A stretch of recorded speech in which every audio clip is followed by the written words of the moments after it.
Ladies and gentlemen, welcome back to another Daily Music Clips video. Today we are going to be taking a look at the Oculus Quest 2. We are going to be seeing if it's still worth it in 2021 or even late 2021 to early 2022, and who is it best suited for. So I'll be putting down approximate timestamps at the description of the video as well as on the screen, so if you would like to skip forward or go back to any part of the video where I talk about specific parts of the headset, just feel free to do so. Okay, so quick disclaimer before we start the actual video. This headset was borrowed to me for about a week, and I had the time to review and make this video about it. As of right now, I don't have the headset with me, so I couldn't get any footage of me actually holding the headset and speaking about it, but I did take a lot of b-roll, and as well I will be using some official websites and their links to fill up the video as their visuals. So hopefully that I've taken enough b-rolls and collected enough footage to fill up this video. Alright, let's get into it. Alright, so let's compare the specs and prices of the Oculus 2 with the original Quest, because that makes sense.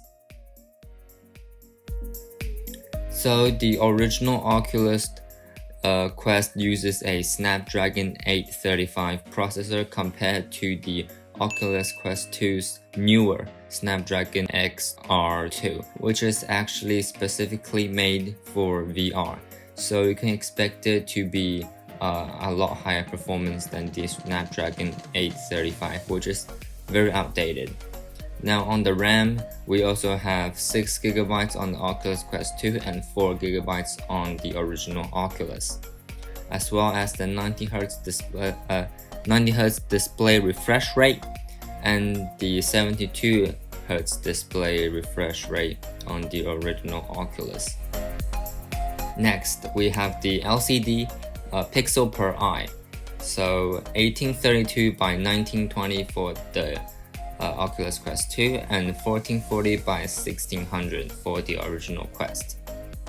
Now the hand controls, they both use two touch controllers, but I'm going to pull up an image here to show you that the Oculus Quest 2 controller, the surface is a bit bigger than the original Quest. The original Quest looks like the Rift S controller, which I will also be putting an image up so you guys can see the comparison. On storage wise, it's the 64GB for both, and the higher model will be 256GB for the Oculus Quest 2 and 128 for the original Oculus. For storage, I feel like it's really important to have the 256GB version, especially if you don't have a gaming PC that you are going to be playing on. It's going to be completely relying on the XR2 processor on board the Oculus Quest, which is completely fine. Now, both headsets had 6 degrees of freedom, and that means that you can also look around, look up, look down, and as well as move in space. Some VR headsets does not allow this. So for example, you can walk forward in super hard VR, you can walk up to the person, you can punch him in the head. That's 6 degrees of freedom. And Oculus Guardian tracking is just Oculus' own draw a circle around you, and if you approach the perimeter, it will warn you just so you don't hit anything or walk off anything.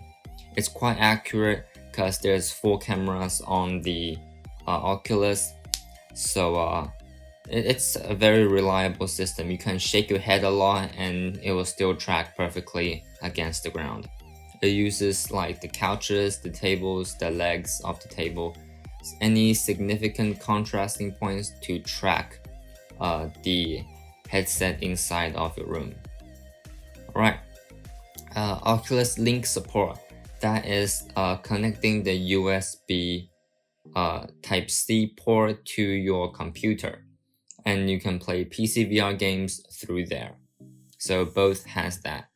Both does not have a micro SD slot. I don't feel like we really need a micro SD slot, especially when you have 256 gigabytes of storage just for games and recording stuff.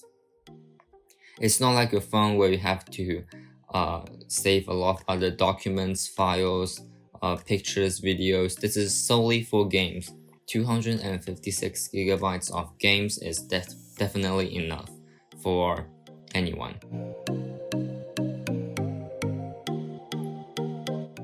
Now moving on to the headset itself. Putting on the headset on the head is actually very easy. As you can see, this headset is equipped with the Oculus Quest Elite head strap. I think you can get it for around 30 USD, something like that. The Elite head strap is very comfortable and worth it. It has a knob at the back that you can turn, and it just locks into your head very nicely.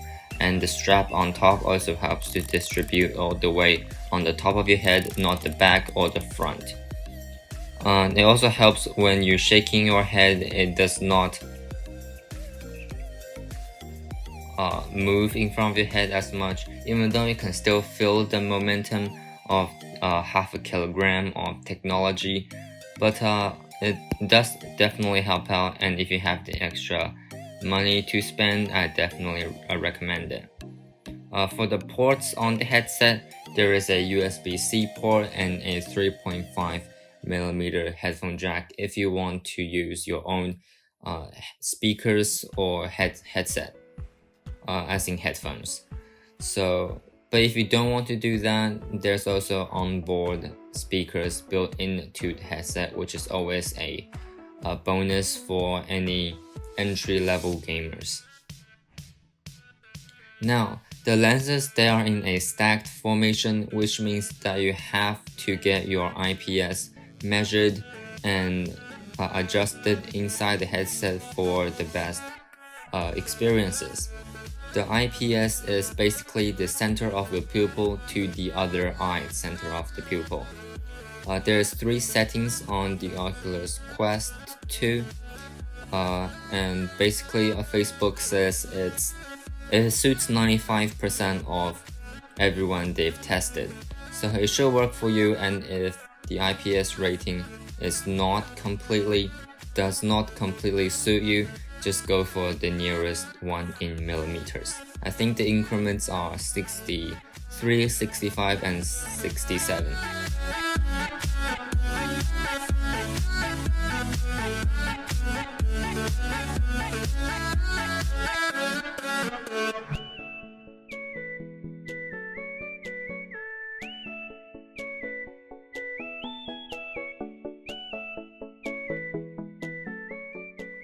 Alright, so moving on to the controllers.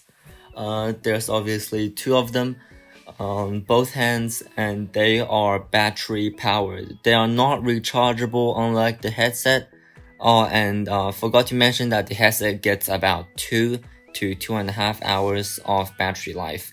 2 if you're in intense gaming, and 2 hours and about 30 minutes for me just watching YouTube and movies. So that's that. The controllers, I'm using a rechargeable AA battery from Energizer. I recommend investing in some rechargeable batteries if you are into like RC cars that uses AA battery, and VR headsets that are also using AA battery. I feel like rechargeable AA batteries are quite underrated, so I really recommend them in this case. Now, the controllers, they are actually not needed 100% of the time if you're just watching YouTube and going through the home menu. There is a new settings on the Oculus Quest that is called hand tracking. The user can just use their fingertips and it will track their hand. But you definitely have to put your hand quite far from the device, and as well look a little bit down onto the ground than you used to before, because this is still in experimental mode. It's still in beta. It's not perfect, but it's definitely usable, and some games even support it. So you just don't have to have your controllers around everywhere. You can look at your own palm and squeeze the two fingers to get the menu and Oculus buttons, as shown here in the video. So that's quite cool. That's what I thought. It's quite cool. Now the buttons on the Oculus Quest, it's actually a lot softer than expected. The trigger button and the side button is very, very light. It's like comparing it to the analog trigger buttons on an Xbox controller, this one is definitely a whole lot lighter. And I've also charged my rechargeable batteries using the solar power sombrero that I made for another video that I'll be releasing in a couple days time. So definitely stay subscribed and turn on the notification bell if you don't want to miss that video.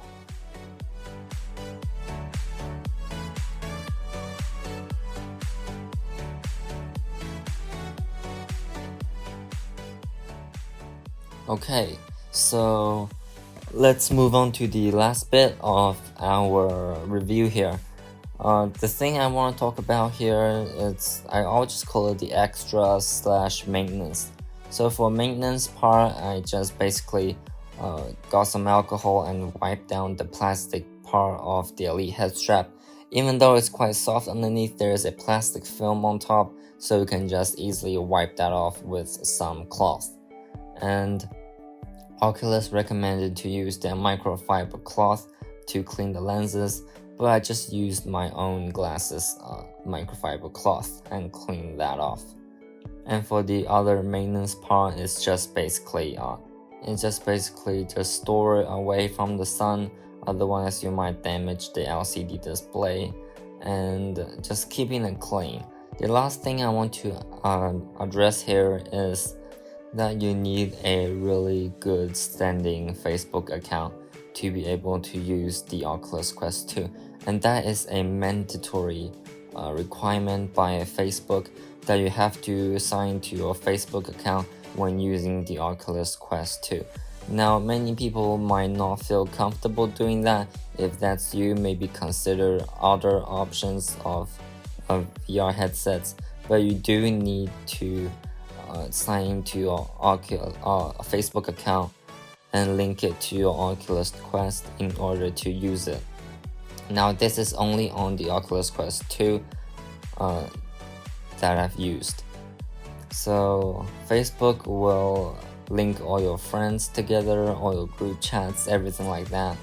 And if your Facebook account is banned, all the games on the Oculus Quest store will also go down as well.